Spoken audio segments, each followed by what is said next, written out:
এইটো কথা ক'বই লাগিব যে মাজুলীয়ে অসমীয়া জাতিক তথা অসমীয়া সংস্কৃতিক প্ৰতিনিধিত্ব কৰি আহিছে। মাজুলী সৰ্বপ্ৰকাৰে সুৰক্ষিত হ'লেহে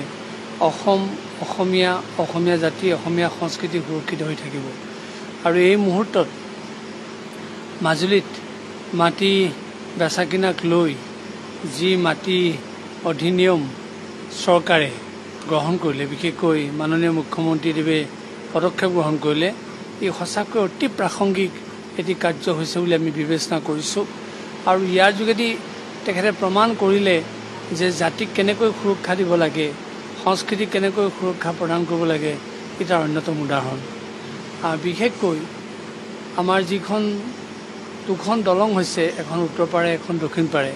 এই দলং দুখনৰ পৰাও আমাৰ বহুতে আশংকা কৰিছিলে যে ইয়াত বিভিন্ন বনীয়া গোষ্ঠী আহিব, উদ্যোগপতি আহিব, মাটি কিনিব, আমাৰ থলুৱা সংস্কৃতি নষ্ট কৰিব, মাজুলীৰ পৰিৱেশ নষ্ট কৰিব। কিন্তু ই এটা প্ৰথম পদক্ষেপ। দলং হোৱাৰ আগে আগে আমি যি আমাৰ ৰাইজে আশংকা কৰিছিলে, সেই আশংকাৰ পৰা মুক্ত কৰাৰ প্ৰথম পদক্ষেপটোকে মুখ্যমন্ত্ৰীদেৱে গ্ৰহণ কৰিলে। আমি তেখেতক ধন্যবাদ জনাইছোঁ। আৰু দ্বিতীয়তে, মাজুলীখন ভৱিষ্যতে সুৰক্ষিত হৈ থাকিবৰ কাৰণে আমাক যি এই নীতি দিছে, এই নীতিয়ে সঁচাকৈ আমাক সুৰক্ষা প্ৰদান কৰিব। আৰু লগে লগে আমি এইটো কথাও ক'ব খোজোঁ, মাজুলীত ইতিমধ্যে ধৰ্মৰ নামত আগ্ৰাসন চলিছে। তেওঁলোকে হয়তো মাটি কিনিবৰ কাৰণে কুচকাৱাজ কৰিছে। গতিকে এইটোৱেদি আমাৰ সংস্কৃতি ৰক্ষাৰ ক্ষেত্ৰত যথেষ্ট সহায় কৰিব। গতিকে সেইকাৰণে আমি ভাবোঁ অতি প্ৰাসংগিক আৰু অতি উচিত কাৰ্য গ্ৰহণ কৰা হৈছে। আৰু সেই মুখ্যমন্ত্ৰীদেৱ ধন্যবাদৰ পাত্ৰ।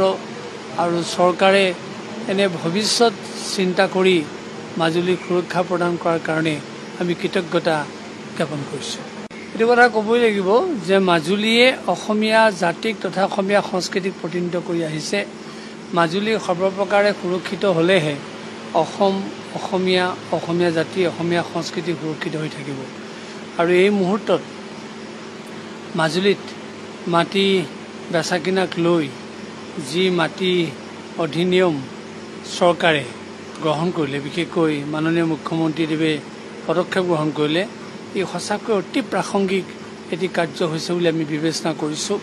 আৰু ইয়াৰ যোগেদি তেখেতে প্ৰমাণ কৰিলে যে জাতিক কেনেকৈ সুৰক্ষা দিব লাগে, সংস্কৃতিক কেনেকৈ সুৰক্ষা প্ৰদান কৰিব লাগে, এটাৰ অন্যতম উদাহৰণ।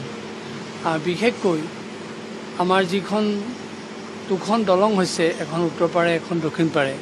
এই দলং দুখনৰ পৰাও আমাৰ বহুতে আশংকা কৰিছিলে যে ইয়াত বিভিন্ন বনীয়া গোষ্ঠী আহিব, উদ্যোগপতি আহিব, মাটি কিনিব, আমাৰ থলুৱা সংস্কৃতি নষ্ট কৰিব, মাজুলীৰ পৰিৱেশ নষ্ট কৰিব।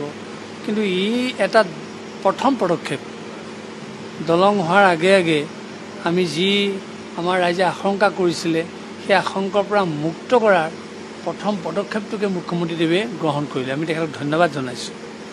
আৰু দ্বিতীয়তে, মাজুলীখন ভৱিষ্যতে সুৰক্ষিত হৈ থাকিবৰ কাৰণে আমাক যি এই নীতি দিছে, এই নীতিয়ে সঁচাকৈ আমাক সুৰক্ষা প্ৰদান কৰিব। আৰু লগে লগে আমি এইটো কথাও ক'ব খোজোঁ, মাজুলীত ইতিমধ্যে ধৰ্মৰ নামত আগ্ৰাসন চলিছে। তেওঁলোকে হয়তো মাটি কিনিবৰ কাৰণে কুচকাৱাজ কৰিছে। গতিকে এইটোৱেদি আমাৰ সংস্কৃতি ৰক্ষাৰ ক্ষেত্ৰত যথেষ্ট সহায় কৰিব। গতিকে সেইকাৰণে আমি ভাবোঁ অতি প্ৰাসংগিক আৰু অতি উচিত কাৰ্য গ্ৰহণ কৰা হৈছে। আৰু সেই মুখ্যমন্ত্ৰীদেৱ ধন্যবাদৰ পাত্ৰ।